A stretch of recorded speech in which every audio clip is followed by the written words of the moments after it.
नमस्कार, जय डुग्गर जय मां बोली। तुस दिक्खा करदे हो गुलिस्तान डोगरी खबरें की ते अ'ऊं आं तुंदे कन्नै प्रियंका चौधरी।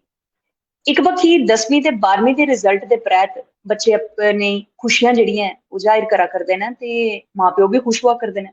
दूई बक्खी जेकर गल्ल करचै सरकारी स्कूलें दा, ते इस बारी सरकारी स्कूलें च बी केई सरकारी स्कूल ऐसे निकले न जित्थें बच्चें 10वीं ते 12वीं च बड़े अच्छे नंबर लिते न, लेकिन अजें भी मामला तूल फगड़ा करदा है क्योंकि सांबा दे नड़ इलाके दा जेह्ड़ा स्कूल है उस स्कूला दा जेह्ड़ा 11वीं दा रिजल्ट है ओह् जेह्ड़ा है हर कुसै गी हक्का बक्का रक्खा दा, हर कुसै गी चौंका करदा है। की भला गल्ल करचो शिक्षकें दी कमी दी बजह कन्नै कुदै ना कुदै 120 बच्चें च 42 बच्चे गै जेह्ड़े न ओह् 11वीं च पास होए न ते बाकी 78 बच्चे ऐसे न जेह्ड़े ओह् कुदै ना कुदै 12वीं च एडमिशन लेने दे आस्तै हून कुदै ना जेकर गल्ल करचो ते ओह् एलिजिबल हैनी रेह्दे न। ते एह् सवाल जेह्ड़े न एह् सारे दे सारे शिक्षकें पर जेह्ड़े न उट्ठा करदे न। केंद्र शासित प्रदेश जम्मू कश्मीर दी गल्ल करचो ते सरकारी स्कूलें च शिक्षा दा स्तर दिन प्रतिदिन जित्थें 10वीं ते 12वीं दे रिजल्ट दे बाद सोचेआ जा करदा हा कि बधी जाग, लेकिन अजें भी किश स्कूल ऐसे न जित्थें एह् शिक्षा दा स्तर है जेह्ड़ा घटदा हुआ नजर आवा करदा है। ते इस्सै दे बक्खी ध्यान जांदा है जेह्ड़ा ओह् जांदा है कि सांबा दे नड हायर सकैंडरी स्कूल च जित्थें बड़े सारे बच्चे फेल होए न, जिस चाल्ली कन्नै मैं पैह्ले बी दस्सेआ 11वीं दे 120 बच्चे जेह्ड़े न उंदे च सिर्फ और सिर्फ 42 बच्चे पास होए न ते बाकी बच्चें दा दाखला जेह्ड़ा स्कूल च ओह् मुमकिन नेईं हो पा दा ऐ। वर्ष 1937 दी गल्ल करां ते शिक्षा विभाग दी तरफ सांबा च महज 12 किलोमीटर दूर नड च इक प्राइमरी स्कूल खोलेआ गया।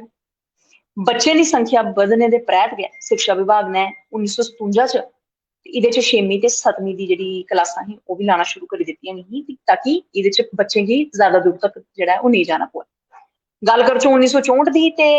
उस बेल्लै इस स्कूल गी मिडल स्कूल ते 2000 च इसी इक हाई स्कूल दा दर्जा जेह्ड़ा ओह् दे दित्ता, यानी कि 1937 च शुरुआत होई ते 2000 च जाइयै इसी इक हाई स्कूल दा दर्जा जेह्ड़ा थ्होइया, जेह्ड़ी इक बड़ी अच्छी गल्ल है।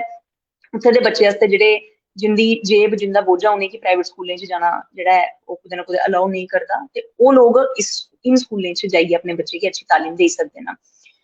बच्चें दी बधदी संख्या गी दिखदे होए सरकार दी गल्ल करचै ते सरकार दी तरफों हर इक जेह्ड़ा पहलू खंगालेआ गया ते हाई सकैंडरी स्कूल इसी बनाई दित्ता गया।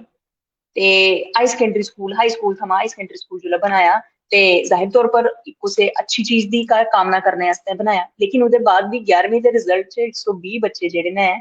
उंदे च सिर्फ 42 पास होना ते जेह्ड़े बाकी बच्चे फेल होई चुके दे न उंदा दाखला जेह्ड़ा मुश्किल होआ करदा है, ओह् अपने आप च भी इक ऐसा मामला बनी चुके दा जिदी हर कोई जेह्ड़ा मखौल डोआ करदा है, हर कोई एह्दी निंदा करा करदा है, एह्दे पर टिप्पणी देआ करदा है। ऐसे च बड़े सारे मामले जेह्ड़े न और बड़े सारे सवाल भी उठदे न। मैं तुंदे समक्ष भी सवाल जरूर रखना चाहां कि क्या एह् वाकई शिक्षकें दी जेह्ड़ी इक गैर हाजरी होई गेई जां फ्ही शिक्षकें दी नजरअंदाजी होई गेई जेह्ड़ी 11वीं च बच्चें गी जेह्ड़ा ऐ ओह्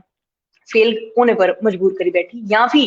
गल्ल करचो कोई होर कारण रेहा होग। देखो कारण किश भी होई सकदा, लेकिन बच्चे दी पढ़ाई जेह्ड़ी ऐ ओह् विश्कार ले जे रुकी जा ते एह् ना तुंदे आस्तै अच्छा ते ना उन बच्चें आस्तै अच्छा। बड़े सारे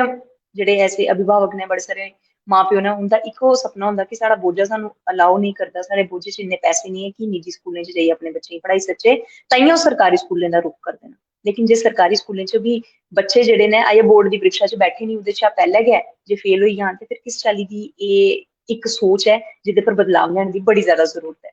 अ'ऊं भी कोशिश कीती कि इक ऐसा लाइव सेशन तुंदे कन्नै कंडक्ट करां, तुंदे अग्गें गल्लबात करां कि बच्चें दा जेह्ड़ा इक भविक्ख है ओह् कुदै ना कुदै खतरे दे निशान पर है, क्योंकि इस स्कूल दे 12वीं दा रिजल्ट भी कोई इन्ना खास नहीं रेहा गल्ल करचो जे ते एह्दे पर तुस केह् सोचदे हो जरूर कमेंट करियै दस्सो। ते फिलहाल हुनै तोड़ी तक्कर तुस मिगी इजाजत देओ। बने रवो गुलिस्तान डोगरी खबरें कन्नै। जय डुग्गर जय मां बोली।